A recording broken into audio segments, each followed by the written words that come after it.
तो 1973 में आई थी द एक्सॉर्सिस्ट, जिसे 50 साल हो चुके हैं, लेकिन आज भी ये दुनिया की सबसे डरावनी मूवीज़ में नंबर 1 पर रैंक करती है। वैसे तो इसके कई सारे सीक्वल आ चुके हैं, लेकिन एक्सॉर्सिस्ट बिलीवर को ओरिजिनल मूवी का डायरेक्ट सीक्वल बताया जा रहा है। और इसका पता मूवी के ओपनिंग सीन से ही लग जाता है, जिसमें 2 कुत्तों को लड़ते हुए दिखाया गया है। और बिल्कुल ऐसा ही सीन द एक्सॉर्सिस्ट में भी दिखाया गया था, जब फादर मेरीन पजोजो की मूर्ति को देखते हैं। इसके अलावा इसमें एक नई डीमन लामोशो को दिखाया गया है, इसके बारे में भी हम बात करेंगे। यानी ये वीडियो काफ़ी इंटरेस्टिंग होने वाली है। तो बिना देरी किए शुरू करते हैं इस वीडियो को। एक्सॉर्सिस्ट बिलीवर 2 लड़कियों की कहानी है जो आपस में काफ़ी अच्छी दोस्त हैं, जिनमें से एक का नाम कैथरीन है और दूसरी का नाम एंजेला है। तो एक दिन ये दोनों साथ में स्कूल जाती हैं, लेकिन घर वापस नहीं आती, जिससे इनके घर वाले हो गए परेशान और सीधा गए पुलिस के पास। और जब पुलिस ने निकलवाई सीसीटीवी की रिकॉर्डिंग, तो इन्हें पता चला कि ये दोनों लड़कियां एक जंगल की तरफ गई थी। अब बिना देरी के सब पहुंचे जंगल, जहां पर लड़कियां तो नहीं मिली, लेकिन बहुत कुछ मिला, जैसे कैथरीन का बैग, एंजेला का जूता, उसकी माँ की फोटो और एक जली हुई कैंडल, जिससे ये कन्फर्म हो गया कि लड़कियां यहीं से गायब हुई हैं। अब जगह जगह पर इनके पोस्टर चिपकाए गए, पूरे शहर में इनको ढूंढा जा रहा था और ये खबर न्यूज़ की हेडलाइन बन गई थी। लेकिन कोई फ़ायदा नहीं, लड़कियों को गए हुए 3 दिन हो चुके थे और उनका कुछ पता नहीं था। और सडनली ये दोनों एक लोकल फार्म के बार्न में पाई गई, जो कि काफ़ी अजीब बात थी। और इससे भी अजीब बात तो ये थी कि इन्हें कुछ भी याद नहीं था कि इनके साथ क्या हुआ था और ये वहाँ पर कैसे पहुँची। ये 3 दिन से गायब थी, लेकिन इन्हें तो लग रहा था कि स्कूल से निकले ने सिर्फ 3 घंटे ही हुए हैं।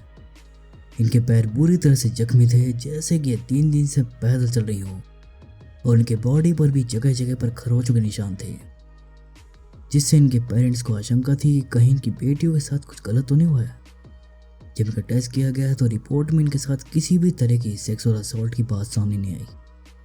और कुछ देर ऑब्जर्वेशन में रखने के बाद इनको डिस्चार्ज कर दिया गया। रात में एंजेला के डैड विक्टर उससे पूछते हैं कि वो जंगल में क्या करने गई थी, जिस पर ये बताती है कि अपनी मरी हुई मॉम को काफ़ी मिस करती है और उससे बात करना चाहती थी, जिसके लिए वो उसकी फ़ोटो जंगल में लेकर गई थी, ताकि वो एक रिचुअल को परफॉर्म करके उससे कांटेक्ट कर सके, जिसमें कैथरीन भी इसका साथ दे रही थी। और उसके बाद क्या हुआ इसे कुछ भी याद नहीं। और अगले दिन से ये लड़कियां काफ़ी अजीब हरकतें करने लगी, जैसे अपने बेड पर सूसू कर देती थी, खुद ही अपने नाखून उखाड़ लेती थी और एक जगह से दूसरी जगह एक झटके में पहुंच जाती थी। और हद तो तब हो गई जब एक दिन एंजेला ने विक्टर पर जानलेवा हमला कर दिया। इसके बाद उसे दौरे पड़ने लगे और फिर उसे हॉस्पिटल ले जाया गया। दूसरी तरफ कैथरीन, जो अपनी फैमिली के साथ चर्च आई हुई थी, वो भी बिल्कुल नॉर्मल नहीं लग रही थी। और सडनली वो देखते देखते गायब हो जाती है। और जब वो प्रकट होती है तो उसके सारे कपड़ों पे जीसस का ब्लड और बॉडी लगा था, यानी कि ब्रेड और वाइन। और the body and the blood बोल बोल कर पूरे चर्च में हंगामा मचा देती है। फिर उसकी हालत ख़राब हो गई और अब उसको भी भर्ती कर दिया गया। अब क्योंकि कैथरीन की फैमिली काफ़ी रिलीजियस है, इसलिए इसकी मॉम मिरांडा का कहना है कि ज़रूर कोई शैतानी चक्कर है। एक तो ये लड़कियां 3 दिन से गायब थी और जीसस क्राइस्ट भी 3 दिन के लिए हेल में गए थे, यानी ये लड़कियां हेल से वापस आई हैं, इसलिए इनके पैर डैमेज हैं। इस पर इसका पति टोनी भी एग्री करता है, लेकिन विक्टर को ऐसा नहीं लगता, क्योंकि वो तो ना भगवान में मानता है और ना ही शैतान में, क्योंकि ये है नॉन बिलीवर। लेकिन ये हमेशा से ऐसा नहीं था, पहले ये भी काफ़ी धार्मिक हुआ करता था, लेकिन अपनी बीवी के मौत के बाद इसका भगवान पर से भरोसा उठ गया। दरअसल 13 साल पहले ये अपनी बीवी सरीन को लेकर हेती घूमने गया था, जो कि उस वक्त प्रेग्नेंट थी। वहाँ की लोकल औरतों ने उसे प्रेग्नेंट देखकर उसके बच्चे के लिए कुछ अनुष्ठान वगैरह भी किए थे, जो कि एक तरह की ब्लेसिंग थी जो उसके बच्चे को अकाल मृत्यु से बचाएगी। इनके ट्रिप के दौरान हेती में एक भूकंप आ गया था, जिससे सरीन की मौत हो जाती है, लेकिन एंजेला बच गई थी और शायद ये उन औरतों की ब्लेसिंग का असर होगा। अब विक्टर की नेबर पॉला उसे मिलने आती है, जो कि एक नर्स है, और एंजेला को फिलहाल ये देख रही है। यहाँ इसको बताती है कि कल रात एंजेला ने इसको इसके बारे में जो बताया, वो सिर्फ ये जानती थी कि पहले ये एक नन थी, लेकिन प्यार व्यार के चक्कर में पड़ गई थी और प्रेग्नेंट हो गई थी, और सब छोड़ छाड़ के फिर से नर्स बन गई। यानी इन लड़कियों को कोई दिमागी बीमारी नहीं है, बल्कि ये कुछ और ही चक्कर है। जिसके बारे में शायद किसी ने पीएचडी कर रखी है। और अब पॉला विक्टर को द मदर्स एक्सप्लेनेशन नाम की बुक देती है, जिसे लिखा था क्रिस मैकनील ने। और यहाँ से कहानी जुड़नी शुरू होगी ओरिजिनल एक्सॉर्सिस्ट से।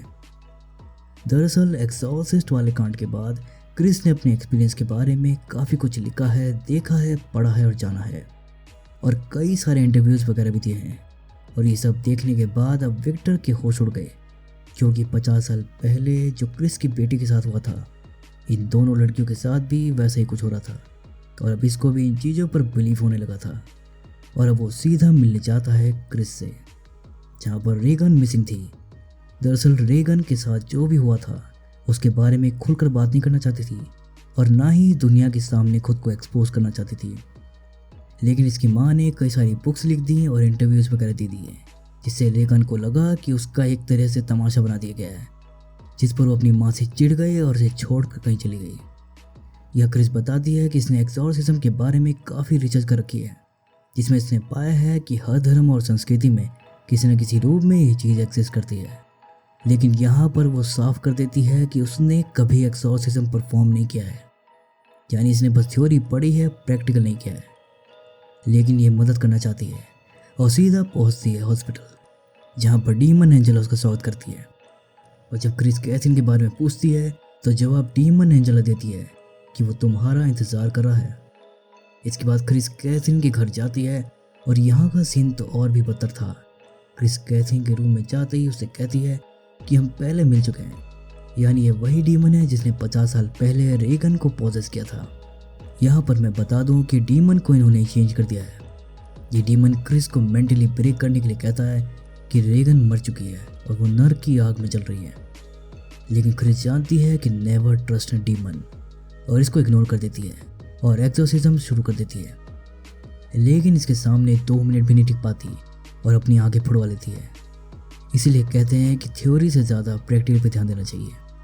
खैर विक्टर इसे हॉस्पिटल लेकर जाता है और इसकी मरहम पट्टी करवा देता है, जहाँ क्रिस विक्टर को सुझाव देती है कि इस एक्सॉर्सिज्म में तुम्हें हर तरीके का इस्तेमाल करना चाहिए, यानी कि हर कल्चर और रिलीजन के लोगों को अपने साथ लाना होगा। और क्रिस के एडवाइस से विक्टर इस एक्सॉर्सिज्म को बड़े लेवल पर करने की तैयारी करता है। इसके लिए वो एक टीम बनाता है, जिसमें उसके साथ मिरांडा, टोनी, फैमिली के लोकल प्रीस्ट, डॉक्टर बीहाइव जो कि वूडू प्रैक्टिस करती है, और विक्टर के दोनों पड़ोसी के साथ फादर मैडॉक्स भी होने वाले थे। लेकिन एंड टाइम पर मॉडॉक्स इनको गोली देता है, ये कहकर कि चर्च से इसे परमिशन नहीं मिली है क्योंकि ये काफ़ी खतरनाक है और दोनों तरफ से जान का खतरा है, यानी जिसका एक्सॉर्सिज्म होगा उसकी जान तो खतरे में है ही, और जो करेगा वो भी खतरे में ही है। क्योंकि रेगन के केस के बारे में सब जानते हैं, भले ही रेगन को बचा लिया गया था, लेकिन उसका एक्सॉर्सिज्म करने वाले दोनों फादर मारे गए थे, और इसीलिए इसकी इतनी फट रही है। जिस पर विक्टर भड़क जाता है और वो मॉडॉक्स से कहता है कि हम तुम्हारे बिना ही करेंगे। और मॉडॉक्स की जगह पॉला ले लेती है, क्योंकि वो पहले नन रह चुकी थी। और अब एक्सॉर्सिज्म की तैयारी शुरू की जाती है।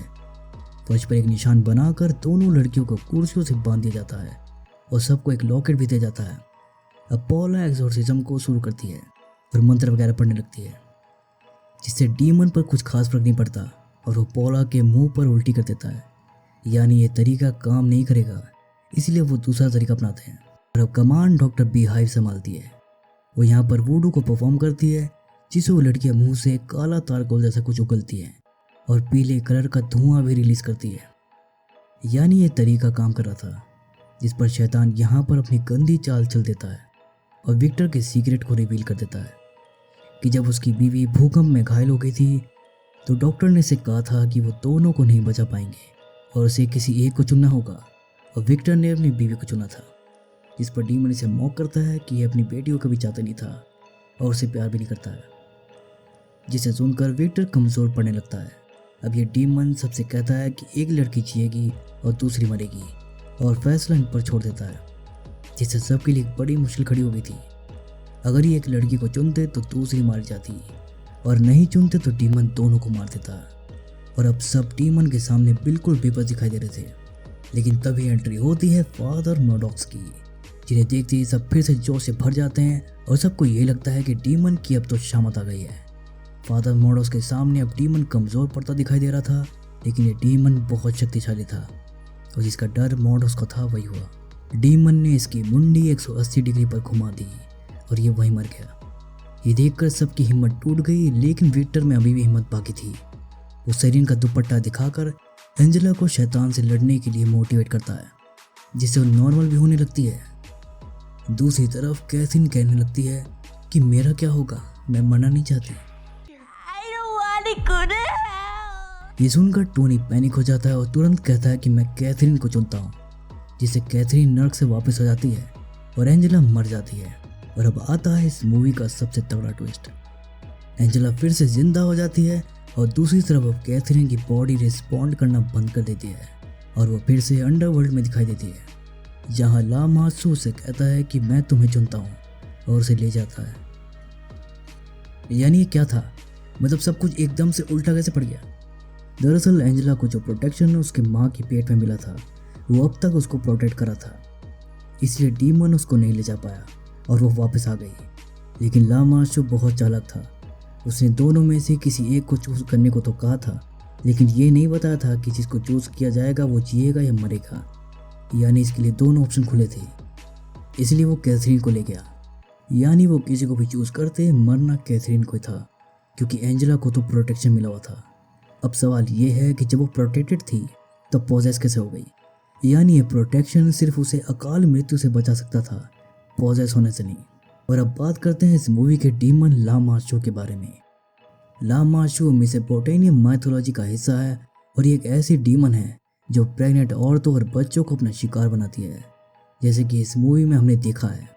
और इसे लेक और पॉन्ड से भी जोड़ा जाता है, इसीलिए जहाँ इसने लड़कियों को रखा था वहाँ पानी था और एंड में ये कैथरीन को पानी में लेकर गई थी। इसके अलावा ये डरावने सपने वगैरह भी दिखा सकती है और इसलिए शायद लड़कियाँ बेड पर टॉयलेट कर देती थी।